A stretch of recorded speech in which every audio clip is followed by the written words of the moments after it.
انا حطيت لكم لا فوتو من وانتم قلبتوا لي البريفي تاعي بلي ميساج على لا غوسيت. هي زعما تجي عليكم باسكو لي بولات تاع الفيوند اشي بالشامبينيون بهاد لا فاصون تاع شي يجيو بنان. ما كنتش ناوي نحط لكم لا فيديو اليوم بصح غلبتوني. مالا تبعوا معايا. جيبوا الكوكوطه تاعكم ديروا فيها شويه تاع الزيت، نحطوا حبه تاع بصل اللي تكون مطحونه غايه، نقلوها حتى تولي دوغي ومن بعد نزيدوا شامبينيون، نقلوا هذاك الشامبينيون مع البصل ومن بعد نتبلوا بالملح فلفل الكحل شويه برك تاع سكنجبير وشويه برك تاع الكركم، نمرقوا بالماء ونبلعوا الكوكوطه عندها ربع ساعه ماكسيموم هو طايب. نروحوا للكفته نديروا فيها حبه تاع بصل تكون مطحونه غايه مع 2 فصوص ولا 3 تاع الثوم، نزيدوا المعدنوس، حبه تاع البيض، 2 مغارف كبار تاع لا شابلور، ودرت غير الملح والحلور.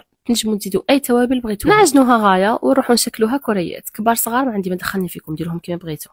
غادي نرمدوهم في الفرينه ونروحوا نحمروهم في شويه تاع الزيت. هي تنجموا زعما تروحوا طيبوهم ديريكت في لاصوص بصح سيو تحمروهم كيما هكا يجوا خير وخير. مور ما يتحمروا ويدوا هذيك القشره نعاودوا نردوهم في هذيك لاصوص تاع شامبينيون ونخلوهم يطيبوا عندهم نص ساعه حتى 40 مينوت. خلوهم مع التالي يتجمروا شويه فوق النار. والفطور ولا العشاء ما على باليش انا قاعده تبغي ديروا المهم البنين بزاف راه واجد. سلام.